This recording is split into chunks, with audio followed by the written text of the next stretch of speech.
duet Jokowi Luhut, ya, yang selama ini menjadi simbol dan substansi rezim yang berkuasa sekarang ini, itu sesungguhnya jangan lupa harus berakhir pada Oktober tahun 2024. Ya.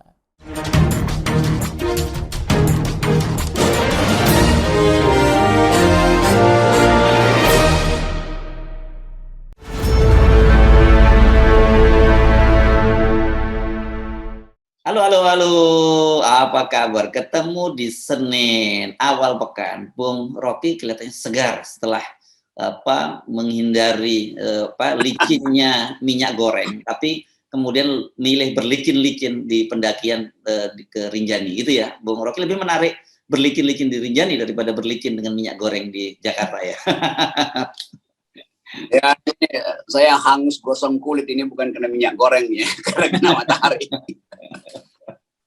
Dan ya saya turun gunung, dan itulah konsekuensi. Kalau naik gunung sih mesti tahu cara turun. Benar. Jangan udah naik di kursi kekuasaan nggak mau turun, itu nggak boleh tuh. Ya. Itu yang dikata Pak Amin Rais disebut megalomania, apa itu, paranoid juga. Kan gitu kata Pak Amin Rais kritiknya terhadap Jokowi dan Luhut itu. Dan Pak Amin itu betul-betul merumuskan secara ringkas sebagai orang yang berpengalaman di dalam mengolah dan menguliti kekuasaan. Pak Amin tahu bahwa memang ini gejala megalomania, dan bukan saja gejala, dia udah menetap jadi DNA dari rejim ini, nggak mau turun itu. Karena itu diorganisirlah segala macam cara diorganisir. Dan itu memalukan karena diintip juga oleh analis-analis internasional tentang Indonesia. Indonesia ini Australia, Amerika semua sepakat bahwa ini memang megalomania. Dan beberapa orang masih sopan seolah-olah Pak Jokowi tegur dong, ya memang Jokowi sendiri yang megalomania, kok masa megalomanianya Luhut, kan begitu. Dan kita perlu ingatkan loh, Pak Amin Rais ini kalau dalam soal-soal begini cukup punya jam terbang tinggi. Kita ingat dulu ya pada ketika Pak Harto sangat kuat-kuatnya itu, salah satu orang Pak Amin Rais masih muda dulu yang paling berani menyuarakan soal reformasi kan Pak Amin. Dan kemudian sampai kita ingat ya ketika muktamar Muhammadiyah di Banda Aceh pada waktu itu yang di Pak Harto juga. Ya. Jangan diambil Pak Amin ini, walau meskipun jubirnya Luhut ngamuk-ngamuk gitu dengan pernyataan Pak Amin. Ya, itu udah jauh lah. Masa jubir Pak Luhut dibandingin dengan Pak Amin. Pak Luhut aja nggak bisa dibandingin dengan Pak Amin, karena Pak Amin betul-betul ada dalam track reformasi, dan dari awal dia konsisten soal itu. Bahwa ada masalah di PAN segala macam, ada masalah PAN Pak Amin dengan PDIP sehingga PAN jeblok di Jawa Tengah. Itu soal-soal kalkulasi politik kuantitatif. Tapi politik etis, politik kualitatifnya tetap pada Pak Amin. Ya. Dia sepuh, tapi karena justru dia sepuh, dia paham tentang lorong-lorong tikus tempat kekuasaan bersembunyi dan merongrong, mengkorupsi tiang-tiang NKRI. Ya. Oke, Bung Rocky, itu saya kira hampir semua para pengamat tadi yang sebut tadi kan, ya ada Profesor Liddell, tadi Tim Lindsay dari Australia, ini ditambah Pak Amin juga, jangan lupa loh, Pak Amin ini juga Profesor Ilmu Politik juga dari UGM ya. Nah, ini semua melihat ada tanda-tanda itu, kalau kita melihat memang ini yang ada selalu sebut sebagai endgame. Tapi kalau kita meminjam judulnya novel saya apa ya, Arifin Pani atau siapa itu kan, Sandia Kalaning gitu ya. Ini tanda-tanda, kalau dulu dia nulis Sandia Kalaning Majapahit gitu. Ya, ini Sandia Kalaning Joko Pahit. Dan memang kita mesti tega mengatakan bahwa Pak Jokowi tetap megalomania dan menginginkan kekuasaannya bertambah gitu. Dan tentu sinyal itu yang dibaca atau sengaja disamarkan oleh Pak Luhut dan menteri-menteri yang kemarin, Muhaimin, Golkar, Erlangga segala macam. Tapi sekali lagi ini politik ini bersumbuh pada petinggi utamanya, yaitu keinginan Pak Luhut untuk Pak Jokowi untuk terus merayap creeping, dan itu akan mengakibatkan berantakannya bangsa ini. Jadi kita mesti katakan dengan sengaja bahwa memang jejak Pak Jokowi akhirnya udah nggak bisa dihapus, jejak ambisiusnya itu. Dan itu memang dirapikan jalannya menuju pada satu waktu kita akan anggap bahwa di dalam diri Pak Jokowi ternyata ada mental otoriter atau bahkan totaliter. Karena kalau dia otoriter ya dia pakai aja kekerasan kan selesai kan. Tapi ini totaliter. Totaliter itu lebih dari otoriter. Dia seolah-olah menyelundupkan ambisinya itu dengan membujuk orang segala macam. Tapi di ujungnya adalah totalitarisme. Itu bahayanya di zaman demokrasi ada upaya untuk membatalkan prinsip konstitusi. Lain kalau Pak Jokowi punya prestasi. Jadi yang kita halangi bukan sekedar karena Jokowi ingin melompati konstitusi, tapi memang dia nggak punya prestasi. Kalau soal konstitusi ya itu normatif udah dibilang 5 tahun. Tapi kalau dia nggak punya prestasi, apa dasarnya untuk siksak terus dan nggak mau terbuka mengatakan saya memang menolak. Jadi dari awal dia memang inginkan itu tuh, dan itu yang menyebabkan orang-orang yang dekat dia itu Jokowi, Erlangga, Muhaimin apalagi itu dengan aktif terus melakukan gerilya. Kalau saudara Bahlil mah itu mainan kecil lah yang bisa dijewer sekali berhenti karena dia nggak punya basis apa-apa. Tapi dia operatornya doang tuh. Jadi kalau memang Pak Amin disebutkan megalomania itu betulnya 112% bahkan. Oke, dan menarik sebenarnya kalau tadi saya menyebut Profesor Lido itu kan kita punya pengalaman sejarah ya 2 kali berakhir tragedi Pak Bung Karno dan Pak Harto gitu. Kurang kuatnya apa gitu ya Bung Karno sama Pak Harto itu jauh lah kalau dibandingin dengan Pak Jokowi kan gitu. Itu contoh tragedinya. Tapi ada juga contoh yang orang bijak seperti Pak Habibie gitu yang ketika ditolak oleh MPR ya sangat mundur dengan legowo gitu. Padahal bahkan dalam kasusnya Pak Habibie ini malah memajukan masa jabatan, bukan mengundurkan, memperpanjang masa jabatan. Jadi kan tinggal pilih mana yang mau dipilih, mau berakhir seperti Pak Bung Karno dan Pak Harto atau mau berakhir seperti Pak Habibie. Yang saya lihat beliau itu salah satu pejabat tinggi presiden yang happy banget di akhir-akhir hidupnya gitu. Tapi kalau mau contoh lagi Pak SBY kan juga digoda dengan 3 periode juga nolak juga kan gitu. Jadi ini orang-orang Pak Habibie, SBY, orang-orang yang paham betul demokrasi, bacaannya bagus dan tercerahkan karena melihat peristiwa di dunia. Itu dibaca dengan baik oleh Pak Habibie dan Pak SBY itu. Yang sekarang ini Pak Jokowi nggak punya bacaan, dia nggak tahu apa itu demokrasi itu. Jadi kalau Pak Lidl akhirnya menulis semacam itu artinya Pak Lidl pun menganggap bahwa Jokowi sebetulnya nggak paham demokrasi, gampangnya dari Walaupun saya masih kasih kritik bahwa Pak Lidl dulu ada pendukung Golkar. Seluruh analisis Pak Lidl dulu itu dasarnya bukan, dulu kita bedain antara analisis struktural dan analisis kultural. Pak Lidl adalah analis kultural yang menganggap Golkar itu bagian dari budaya Indonesia dan dia yang akan menstabilkan negeri. Di zaman Pak Harto, Pak Lidl relatif membela Golkar. Tapi bagaimanapun Pak Lidl bisa baca tren dari watak orang. Ini yang penting dari Pak Lidl.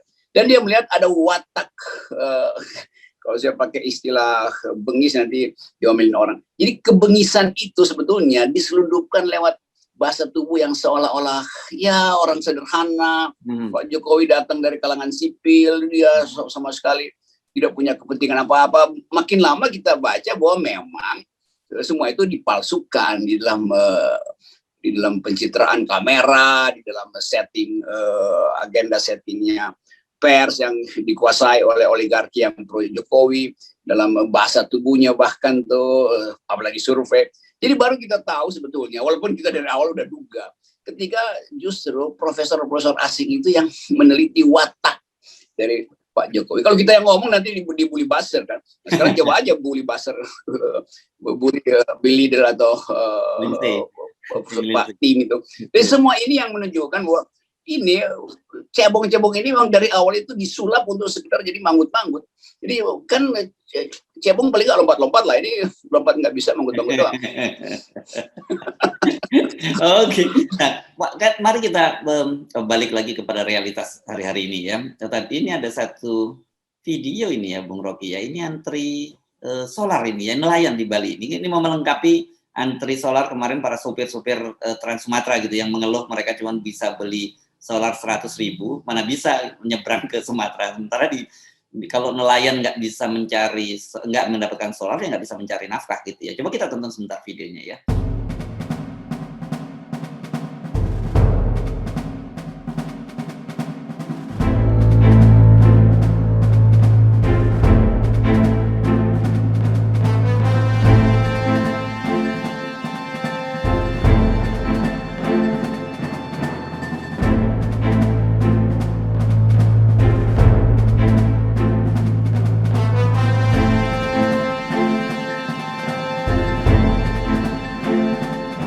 Itu betul-betul realitas yang menunjukkan bahwa masyarakat itu rakyat itu betul-betul menderita sampai ke basis hidupnya itu. Solar itulah basis hidup nelayan kelungkung. Dan saya kemarin di Lombok itu juga ketemu sampai di airport, masih bicara dengan banyak orang dan menganggap bahwa iya memang istana itu cuma ingin pamerkan Mandalika, dan itu setelah selesai habis sudah pendapatan masyarakat di situ.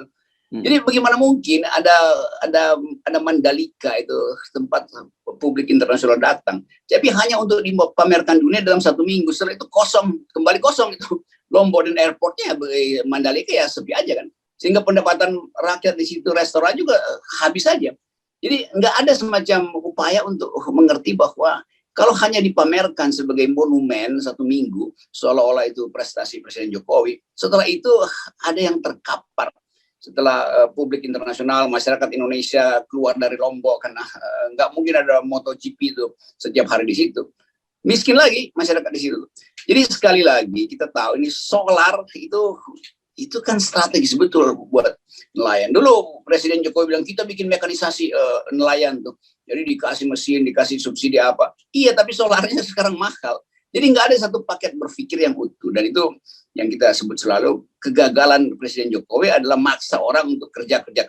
Beliau sendiri nggak punya konsep, dia berantakan.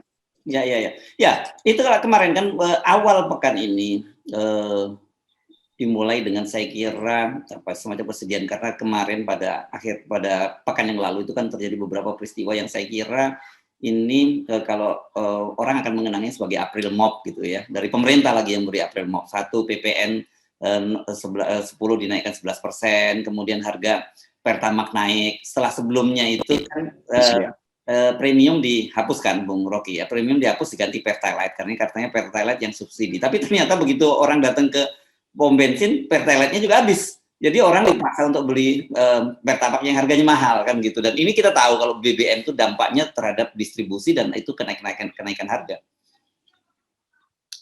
Iya, pemerintah dia mau menghimbau aja supaya masyarakat atas itu jangan konsumsi yang disubsidi segala macam. Tapi ini kan ekonomi nggak bisa diatur dengan regulasi atau apalagi himbauan.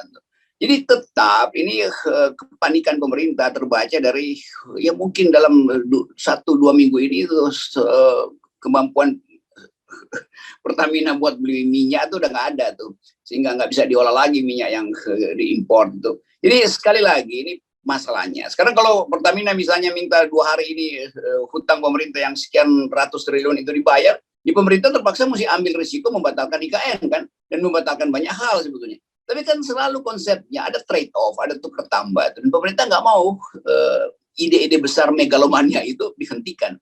Yang dia pilih adalah menyengsarakan rakyat.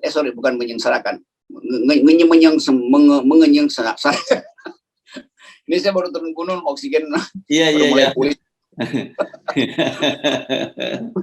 Ya, dan kita tahu kan PPN misalnya, PPN itu kan tidak hanya kena pada satu kelompok. begitu PPN itu orang kaya sama miskin semua kena gitu ya. Dan justru tidak adil karena dampaknya itu PPN itu dampaknya jauh lebih besar pada orang miskin. Buat orang kaya nambah 1% PPN nggak berat, tapi buat orang miskin tuh akumulatifnya kan sangat berat. Ya kalau kita lihat dari kebijakan publik dalam keadaan mestinya kan ada spending berlebih agar supaya ekonomi rakyat dihidupkan. Tapi memang APBN kosong. Jadi bukannya dia spend untuk menghidupkan semacam gotong royong rakyat atau padat karya, justru dia kenakan pajak pada rakyat yang bahkan beli minyak goreng aja udah nggak bisa bagaimana. Jadi seluruh rantai ekonomi itu akhirnya dirusak sendiri oleh kebijakan yang tadi ambisius. Padahal sebetulnya satu kalimat aja dari Ibu Sri Mulyani bilang, saya udah nggak sanggup dan saya mau berhenti, selesai persoalan kan. Atau Pak Jokowi bilang IKN kami tunda, selesai persoalan.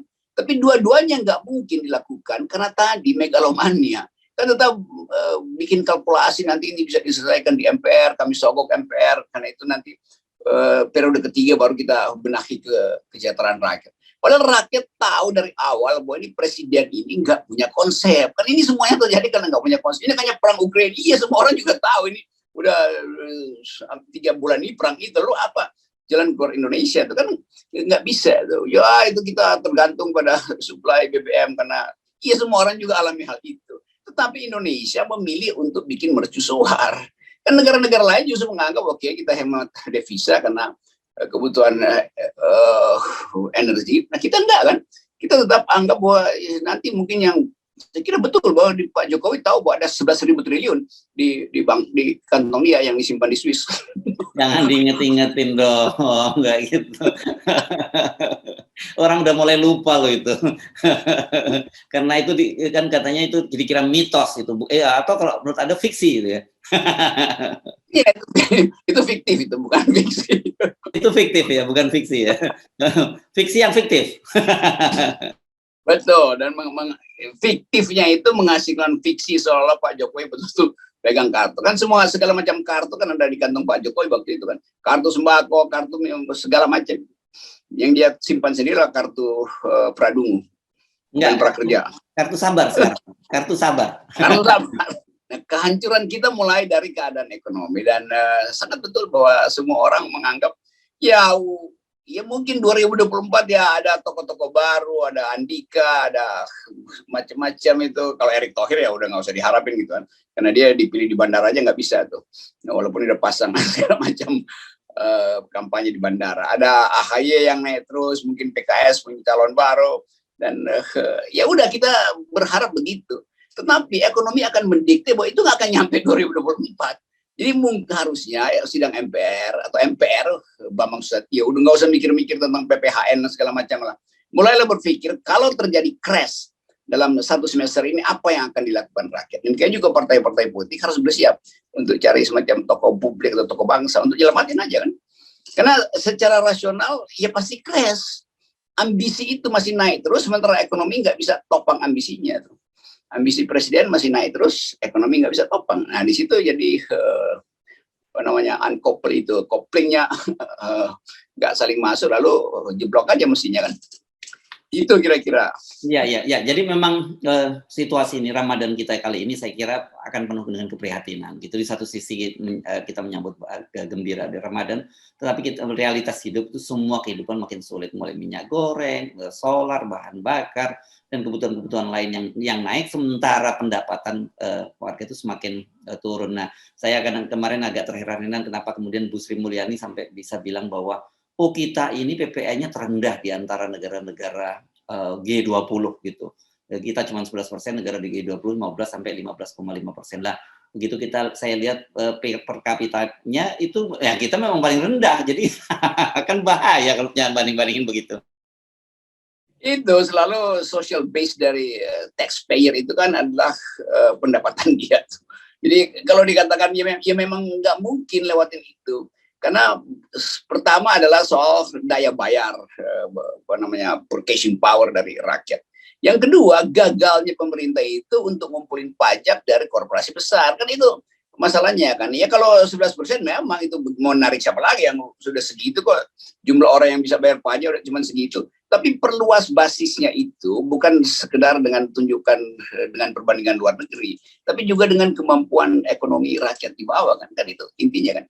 Jadi mungkin taxpayer kita mungkin cuma 2% kada soal, tapi getok habis-habisan dong yang di atas yang 4% yang menguasai separuh dari pendapatan nasional kita kan itu intinya kan. Jadi berpikir keadilan mesti begitu dong, bukan sekedar banding-bandingin itu nggak ada dasarnya. Semua orang juga tahu perbandingan semacam itu ekonomi paling dasar.